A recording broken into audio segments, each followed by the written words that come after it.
Shi Hao menolak untuk bergabung dengan Gunung Bulau. Benar-benar memicu kemarahan Qin Wu. Manusia menjadi musuh Tuhan akan berakhir dengan sedih.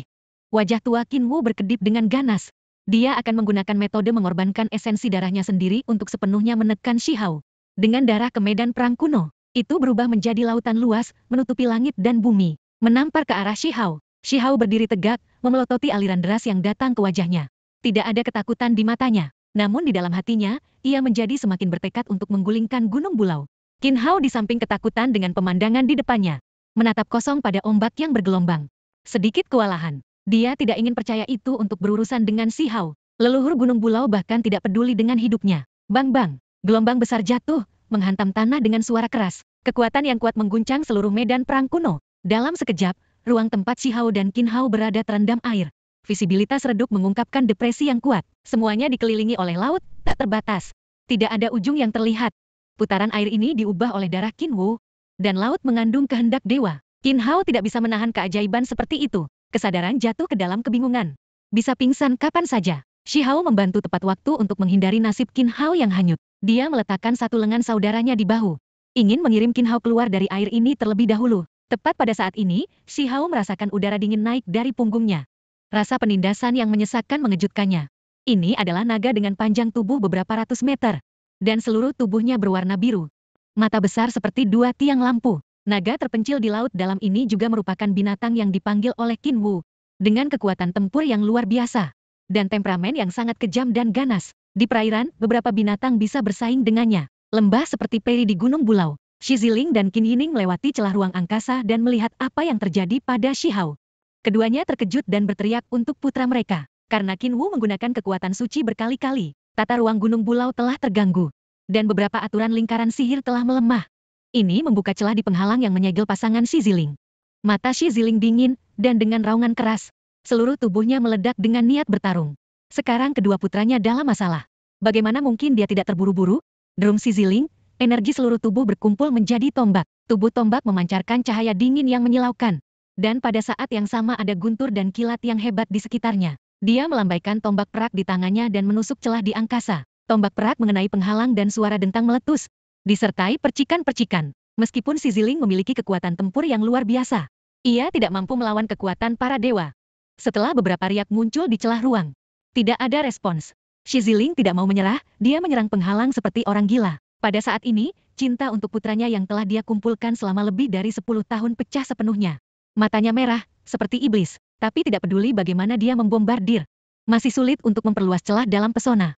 Di pihak Shi Hao, ketika naga raksasa muncul, dia merasakan keberadaan binatang raksasa ini. Napas naga ini benar-benar menakutkan. Tetapi itu tidak membuatnya takut. Shi Hao pernah menaruh laba-laba iblis kuno di atas barbeque dan sup rebus dengan binatang berdarah murni. Naga banjir kuno di mata Shi Hao. Tidak lain adalah suplemen yang bagus.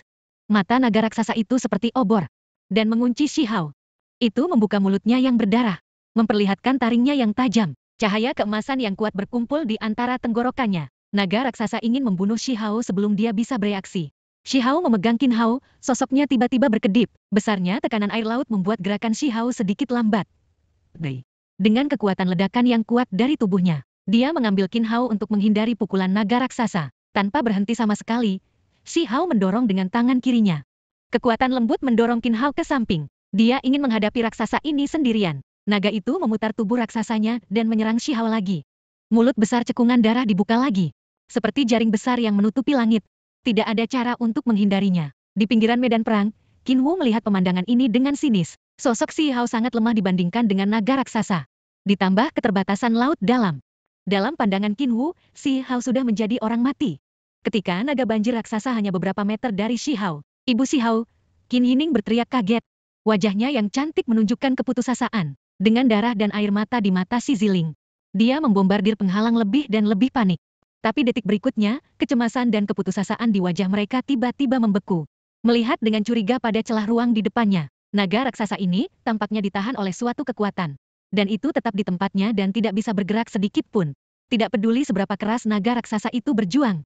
Ia tidak dapat membebaskan diri. Ini adalah kekuatan memenjarakan Gua 10 Shi Hao. Ketika naga banjir raksasa menyerang dan membunuhnya, dia telah membuka Gua 10. Mata Shi Hao seperti kilat ilahi, dan kemarahannya seperti nyala api ilahi substantif yang mengelilingi tubuhnya. Tubuhnya perlahan melayang, dan cahaya keemasan keluar dari dadanya. Seutas kekuatan suci melayang keluar dari tulang tertinggi, menjerat naga raksasa itu. Segera, vitalitas agung di tubuh naga tampaknya ditarik, mulai mengikuti selempang sutra emas ini. Berdeguk ke tubuh Shi Hao. Wajah Qin Wu tertegun. Dia telah menyelidiki informasi Shi Hao sebelumnya. Mengetahui bahwa tulang tertinggi Shi Hao belum pulih. Tidak pernah berpikir bahwa Shi Hao tidak hanya bisa menggunakan kekuatan tulang tertinggi, tetapi menggunakan kekuatan ini untuk mengorbankan naga raksasanya hidup-hidup. Dalam waktu singkat, tubuh besar naga raksasa ini dengan cepat layu. Vitalitasnya yang besar akhirnya berubah menjadi nutrisi tulang tertinggi. Namun tulang tertinggi di dada Shi Hao tidak menutup. Itu seperti lubang hitam, terus-menerus menyedot lautan di sekitarnya ke dalam tubuh. Area air ini diubah oleh darah Qin Wu, dan mengandung vitalitas yang tak terbayangkan. Tulang tertinggi Shi Hao seperti pusat tsunami. Dengan rakus menyerap lautan luas ini, melihat esensi darahnya disempurnakan oleh Shi Hao, Qin Wu tidak bisa menjaga temperamen abadinya lagi, dan wajahnya penuh amarah. Seorang manusia fana yang telah berulang kali menantang keagungan Tuhan. Terima hukuman Tuhan. Setelah berbicara, lengan Qin Wu berkedut keras. Dia merobek celah di kehampaan dan memasuki medan perang kuno tempat Shi Hao berada. Dia ingin memberi pelajaran pada pemuda bodoh ini dengan tangannya sendiri. Qin Wu berdiri di udara, menatap Shi Hao. Ketika dia muncul, ruang mulai bergetar hebat. Kekuatan langit dan bumi sepertinya dipanggil, mengalir ke tubuh Qin Wu dari segala arah. Mata Qin Wu sulit diatur, dia seperti penguasa medan perang kuno. Menerima penyerahan dan penyembahan ruang ini, kekuatan ilahi yang kuat membuat Shi Hao merasakan penindasan dari jiwanya. Tuhan yang rendah hati, sekecil kamu, berani berteriak padaku. Mata Shi Hao seperti obor, dan dia menjawab gayung bersambut. Menahan tekanan yang luar biasa, dia lurus tidak mundur. Agresivitas Gunung Bulau membuat Shi Hao tidak mau berbelas kasih. Kali ini, dia memanggil pedang patah, dan diam-diam mentransmisikan menara kecil. Dengan mengorbankan rumah harta karun negara batu. Mintalah bantuan menara kecil. Dia tahu bahwa satu-satunya kekuatan yang dapat melawan kekuatan ilahi adalah kekuatan ilahi.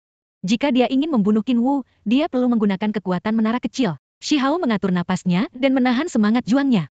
Dia memusatkan seluruh tubuhnya pada pedang yang patah. Pada saat yang sama, aura kacau melayang keluar dari menara kecil, menempel pada pedang yang patah. Bergemuruh, niat pedang agung menyebar dari pedang patah. Kekuatan yang kuat mendistorsi seluruh ruang medan perang kuno. Dan batasnya mulai hancur. Qin Wu merasakan sesuatu di hatinya. Dan menatap Shi Hao dengan mata yang luar biasa. Sebagai dewa, dia merasa terancam oleh niat pedang ini. Shi Hao mengabaikan reaksi Qin Wu. Memegang pedang dengan satu tangan. Pedang akan melonjak hingga ekstrem. Pada saat yang sama, dia diam-diam melemparkan Grass Sword Kill. Dengan pedang Shi Hao menebas. Cahaya pedang emas terbungkus dalam kekuatan kacau. Seperti banjir bandang, seperti tsunami. Dia menyerbu Qin Wu dengan kekuatan memenggal kepala para dewa dan membunuh para Buddha. Wajah Qin Wu sangat berubah. Intuisi Tuhan membuatnya mencium bahaya yang ekstrim. Dia buru-buru memobilisasi keinginannya dan membangun penghalang pertahanan di depannya. Bang, dengan suara yang membosankan. Cahaya pedang mengenai perisai Qin Wu. Di mata Qin Wu yang luar biasa, perisai pelindung yang dia kondensasi dengan kehendak ilahi mulai retak. Dengan dampak terus-menerus dari cahaya pedang, retakan mulai tumbuh dan berkembang. Akhirnya, penutup pelindung tidak bisa menahan niat pedang yang mendominasi ini. Hancur. Cahaya pedang yang menembus penghalang menebas langsung di lengan Qin Wu. Kemudian cahaya pedang menembus lengan Qin Wu lagi. Dan akhirnya jatuh ke surga. Detik berikutnya, tangisan sedih Qin Wu terdengar. Salah satu lengannya terpotong, darah menodai langit. Wajah Qin Wu pucat, dan dia dengan erat menutupi luka di lengannya yang patah. Wajah lihai telah kehilangan kemudahan masa lalu. Dan menggantikannya dengan ketakutan dan kekaguman. Dari niat pedang tadi, dia merasakan kekuatan kekacauan. Mencapai tingkat Qin Wu, dia secara alami tahu kekuatan kekacauan yang mengerikan. Qin Wu mencari dengan hati-hati dan melihat menara kecil di samping Shi Hao. Wajah lemah Qin Wu berubah menjadi abu-abu. Dia tahu sesuatu tentang masa lalu menara kecil. Tahu bahwa ini adalah pembunuh besar dari zaman kuno. Shi Hao melanjutkan, memotong lengan Qin Wu tidak memuaskannya. Tulang tertingginya mendesak lagi. Aura emas melayang keluar dari dadanya dan membungkus lengan patah Qin Wu.